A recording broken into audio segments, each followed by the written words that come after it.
Hi, my name's Simon from Motodrome. Now today we're going to take a walk around and a drive off this 1968 Ford Cortina 1600 GT Mark 2 Series 1 that you can see lurking behind me here. Two videos, one walk around, one driving, plus a bit of starting and idling action at the beginning of the driving video.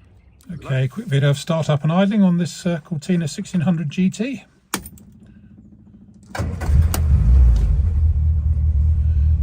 So the rev counter does overread, I think, by double.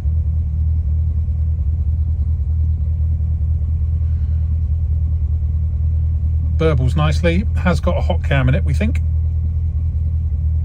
I'll show you on that one. 600 GT cross flow motor here.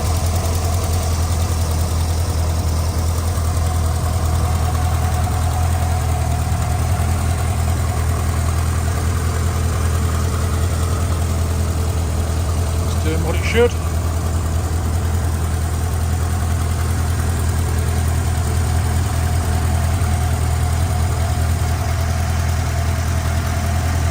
Now we'll go on to driving. Okay, let's take this 1968 Cortina Mark II 1600 GT Series 1 for a spin.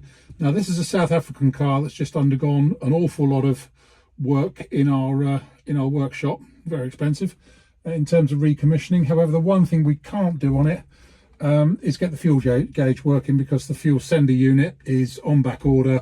It's been on back order for 6 months. We can't wait any longer.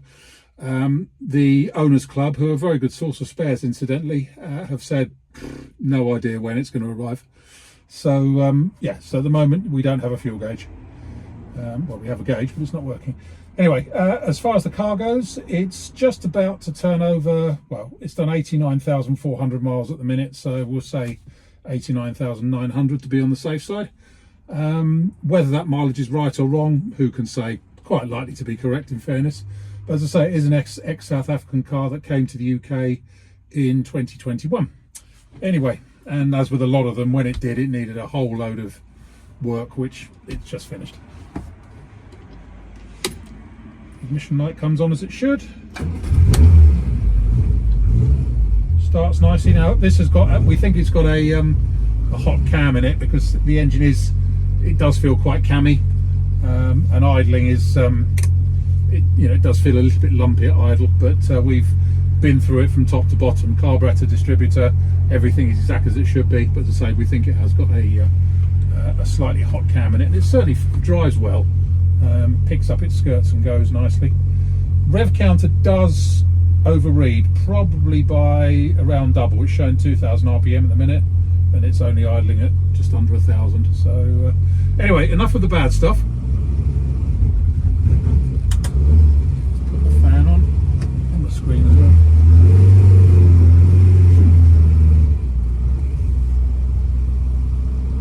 It's quite dark now. So shut the handbrakes off. While we're waiting for the traffic, all the other gauges are working as they should.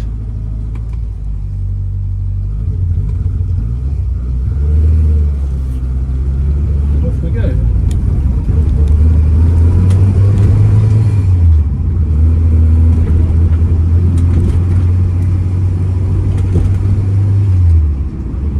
Gearbox is nice, changes gear nice and smoothly, no synchro problems or anything.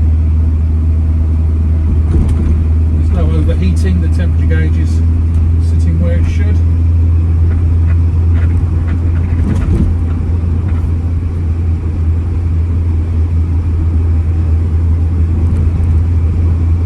Let's take you back driving these.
So I think there we have it. Hope you like it.